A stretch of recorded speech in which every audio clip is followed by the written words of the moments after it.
Now, did you go to college? Did you graduate college? Yes, I went 2 years. I played 2 years of college ball.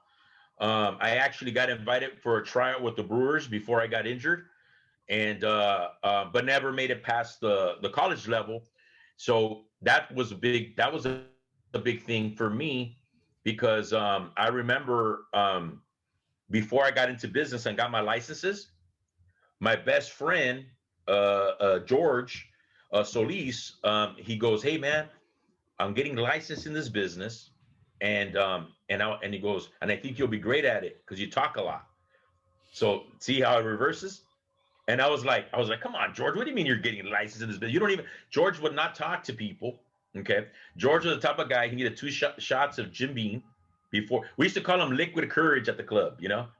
And I remember, he goes, "Hey man, I think you'll be great at this." And I was like, you know what, like. Honestly, I didn't know what I want. I was so competitive in baseball. I wanted to make it. I'm pretty sure you felt the same way. Like that was everything to me. Like I breathed it. I mean, when it rained, I was upset. And I remember he told me that, and I go, okay, I'll go. As soon as I saw it, I was like, I'm in.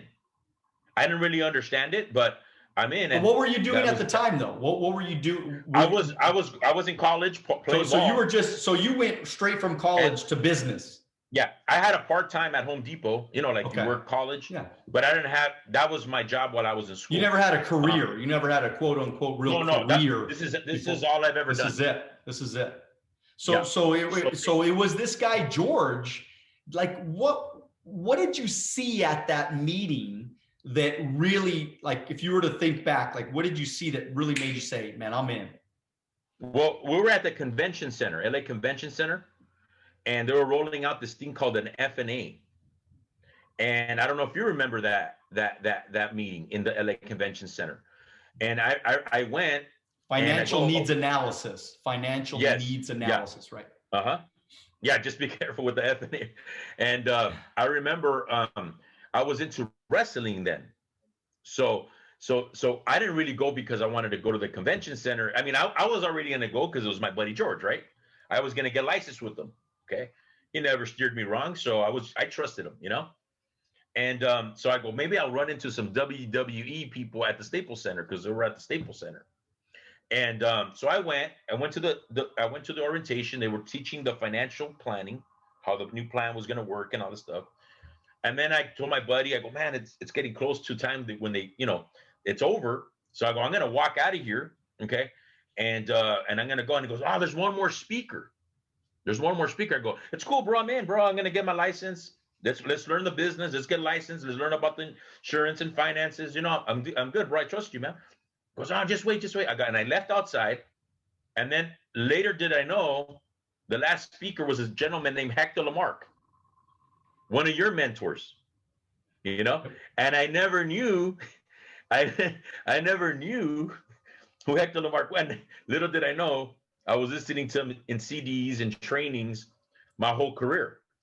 So, but that shows you, like, anybody can win in this business. Anybody can win in this business, not knowing what you're missing. And that's what leadership's about. You don't know what you're missing. So that's how I got started. So looking back though, you know, specifically, why do you think you said yes? I mean, other than like what, not just saying yes, because you said yes because you're buddy. I mean, that's right. You know, just because it was warm. But why did you, like, when was that moment where you really said, I'm going to do this, like, all in? Like, was there something that really got you excited? To me, I saw the need.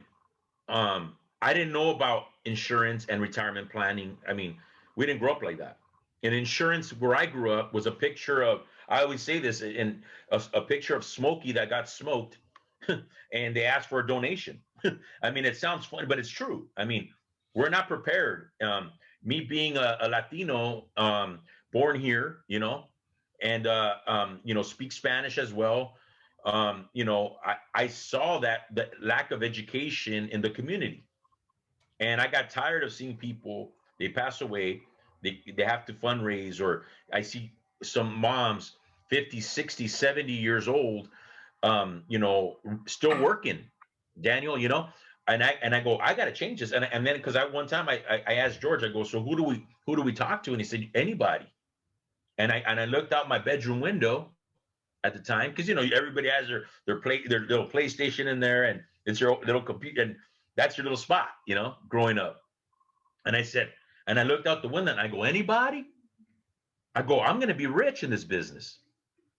And that need, what it was, is the need, and that I was willing to go and spread the news. That's what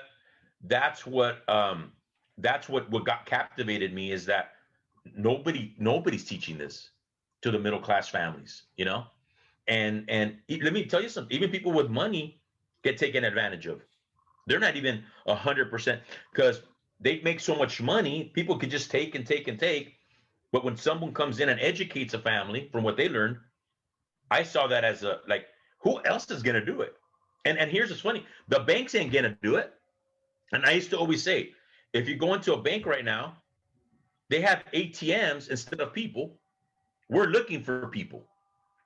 So these guys put lollipops on top of an ATM while we're over there looking for people, right? To license and train.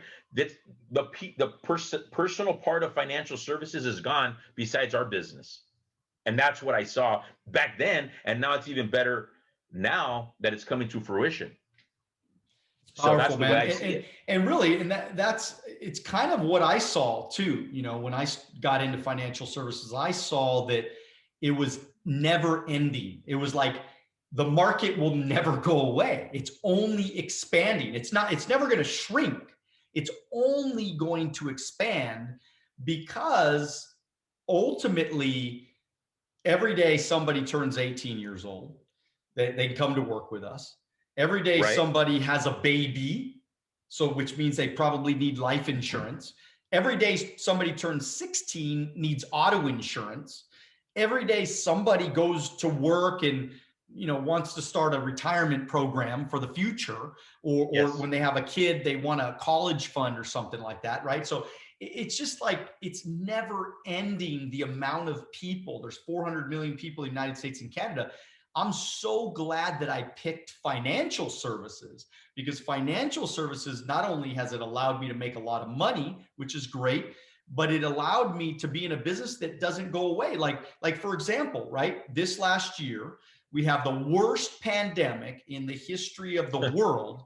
And this is the best income year that you've had in your entire life. Yes. So you've made more money this year, $40,000 a month you're making plus. And it's the best year of your life. And it's all because of a pandemic. So how has the pandemic helped you in your business? What would you say? Well, one of the things I tell people when I'm talking to them about getting licensed, expanding, I'm always looking to expand, right? We're always looking for people that want to make a change, make a difference in their life and other people's lives. That's the win-win here. I think what the pandemic did, I tell people, it exposed what you were already doing. It didn't put you in a bad position. It exposed what you did. It exposed that you got comfortable at your job. It exposed that you didn't save money. It exposed all those things. It's like, you heard the term, when the tide comes in, you find out who's swimming naked. So what the pandemic did, it found out who was just living at the edge, And I think what the pandemic did for me is my message became more valuable. And like I tell my guys, if you want to make more income, you got to be more valuable to society. You got to fill that need in society. Something the society needs, you need to fill that need. And the only way you're going to be valuable is being licensed, being knowledgeable, working on your people skills, working on your habits. And I think with people staying home and losing their jobs, hearing this message is like, I'm not going to go hunt. I'm going to follow this guy. I'm going to follow this office, because I can't keep depending on what I did the last 5 years. And I think that's what happened. I think a lot more people, the right ones, said, I'm not going to get put in this position again. And I think that's my message to people. Like, don't get stuck in that career path again.